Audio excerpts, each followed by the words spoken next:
A graça e a paz do nosso Senhor e Salvador Jesus Cristo. Este é o canal Ildo Pulcini. E se você ainda não é inscrito no canal, se inscreva no canal, aperte o sininho para que você possa receber as novas notificações. Nós estamos fazendo a leitura do livro de Andrew Murray, A Humildade, a Beleza da Santidade, capítulo de número 7. Humildade e santidade. Povo que diz, fica onde estás, porque sou mais santo que tu. Isaías 65:5. Falamos sobre o movimento de santidade em nosso tempo e louvamos a Deus por isso. Ouvimos de muitos buscadores da santidade e mestres da santidade, de ensinamentos de santidade e reuniões de santidade, as verdades abençoadas da santidade em Cristo e santidade pela fé estão sendo enfatizadas como nunca antes. O maior teste para vermos se a santidade que professamos buscar ou atingir a verdade e vida será ela ser manifestada na humildade crescente que ela produz. Na criatura, a humildade é a única coisa necessária para permitir que a santidade de Deus habite nela e brilhe através dela. Em Jesus, o Santo de Deus, que nos faz santos, a humildade divina era o segredo de sua vida, de sua morte e de sua exaltação. O único teste infalível da nossa santidade será a humildade diante de Deus e dos homens que nos caracteriza. A humildade é a força e a beleza da santidade. A principal marca da santidade falsificada é sua falta de humildade. Todo aquele que busca a santidade precisa estar vigiando, a fim de que não aconteça que, inconscientemente, o que foi começado no espírito seja aperfeiçoado na carne, e o orgulho rasteje onde sua presença é menos esperada. 2 homens foram ao templo para orar. Um era um fariseu, o outro era um publicano. Não há posição ou lugar mais sagrado, mas o fariseu pôde entrar lá. O orgulho pôde chegar-lhe à cabeça dentro do próprio templo de Deus e fazer da adoração a ele a cena da exaltação do fariseu.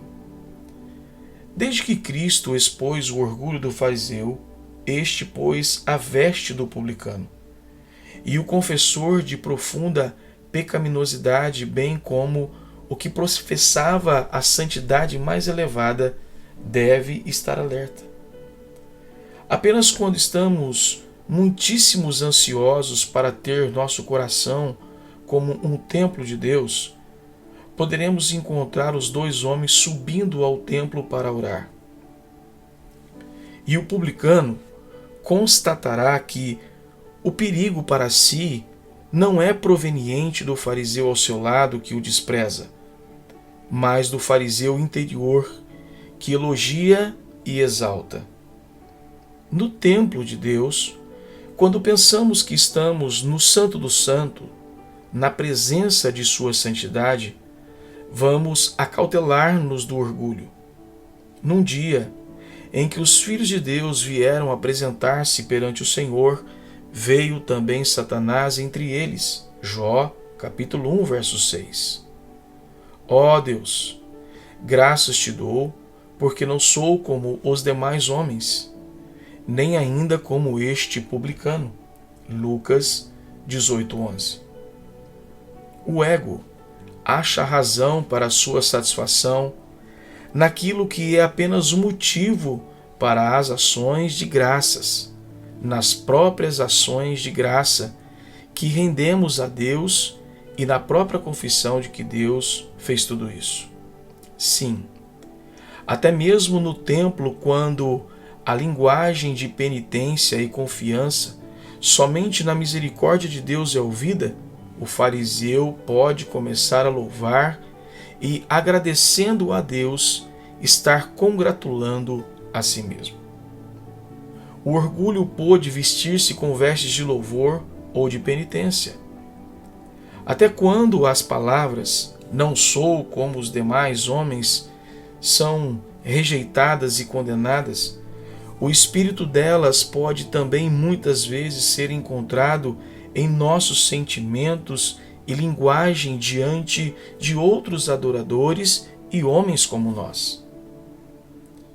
Se você deseja saber se isso é realmente assim, apenas ouça a maneira como as igrejas e os cristãos geralmente falam uns dos outros. Quão pouco da mansidão e bondade de Jesus é vista. Tão pouco é lembrado de que a humildade profunda tem de ser o princípio predominante do que os servos de Jesus dizem deles mesmos ou uns aos outros. Não há muitas igrejas ou assembleias de santos, muitas missões ou conferências, muitas sociedades ou comitês, até mesmo muitas missões nas distantes terras de idolatria, nas quais a harmonia tem sido perturbada e a obra de Deus impedida porque os homens que são considerados santos provaram em suscetibilidade, precipitação e impaciência, em autodefesa e autoafirmação, em julgamentos severos e palavras grosseiras, que eles não consideram outros melhores que eles mesmos e que sua santidade não tem pouco mansidão dos santos?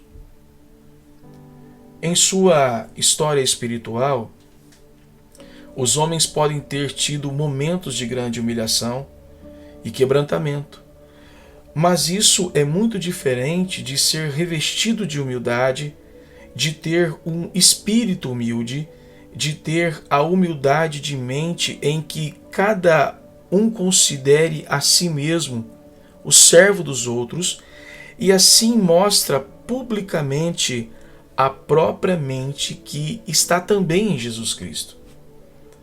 Fica onde estás, porque sou mais santo que tu.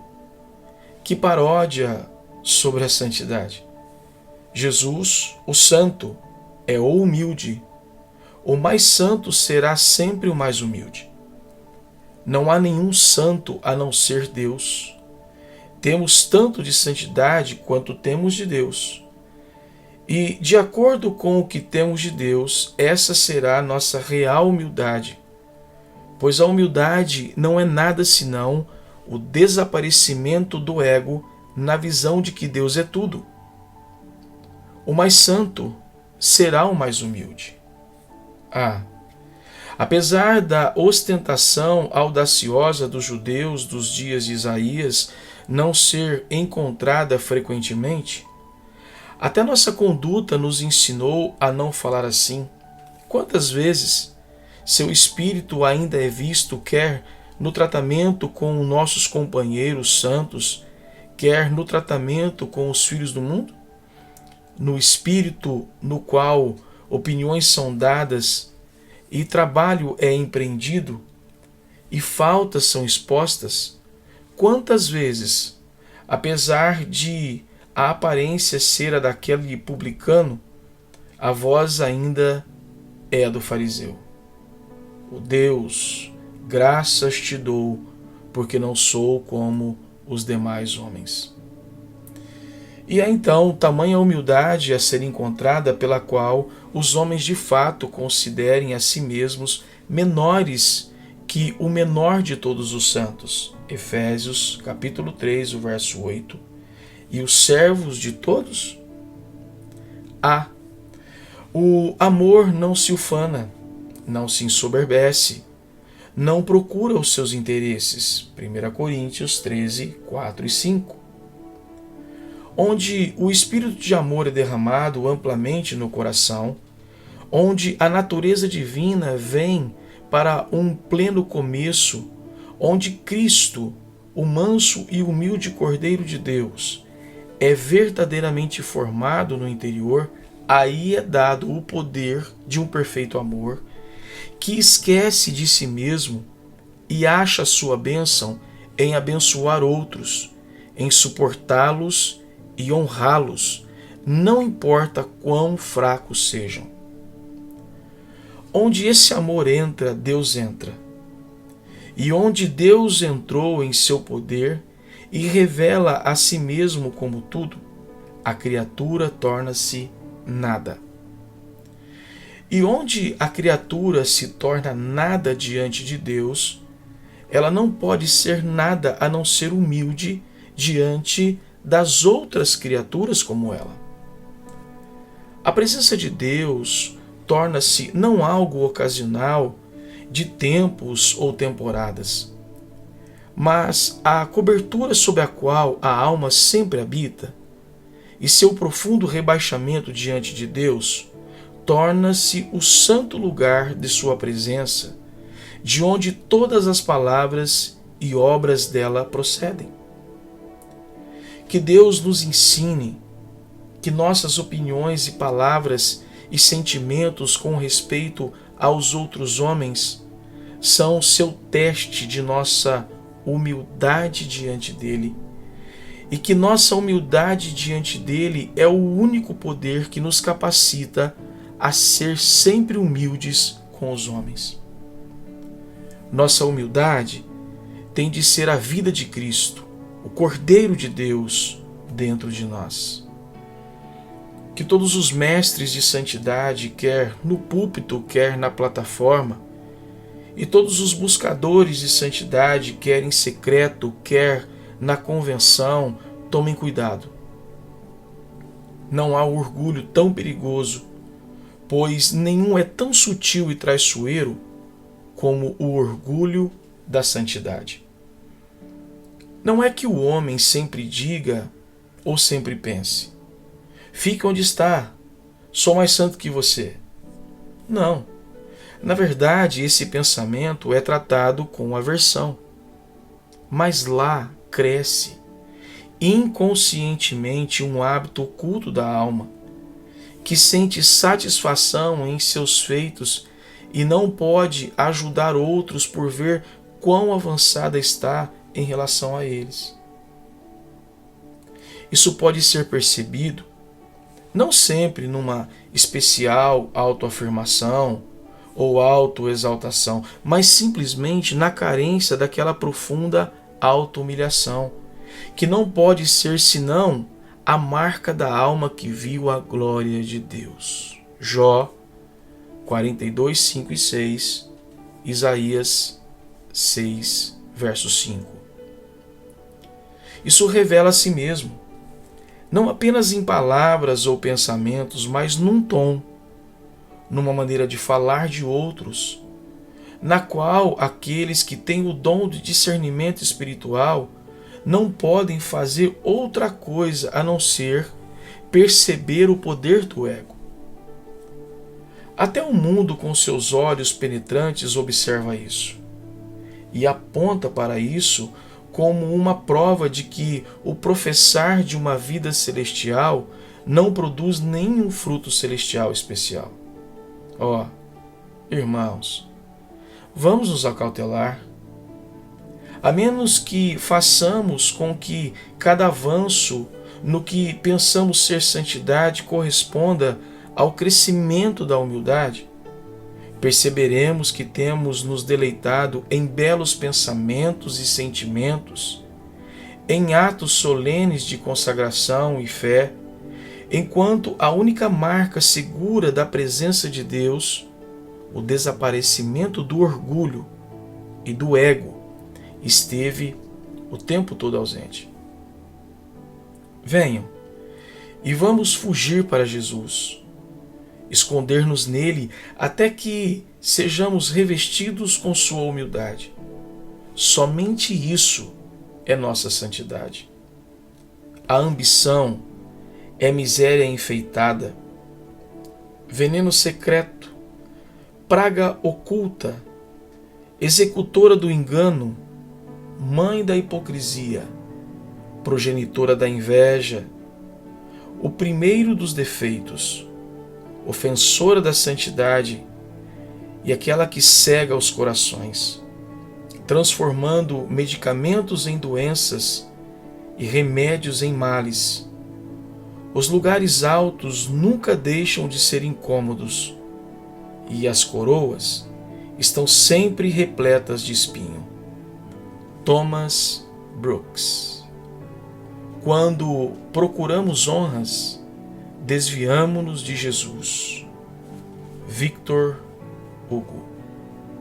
Graças a Deus, concluímos aqui a leitura do capítulo de número 7 do livro de Andrew Murray, A Humildade, a Beleza da Santidade. E se você ainda não é inscrito no canal, se inscreva no canal e aperte o sininho para que você possa continuar recebendo as notificações.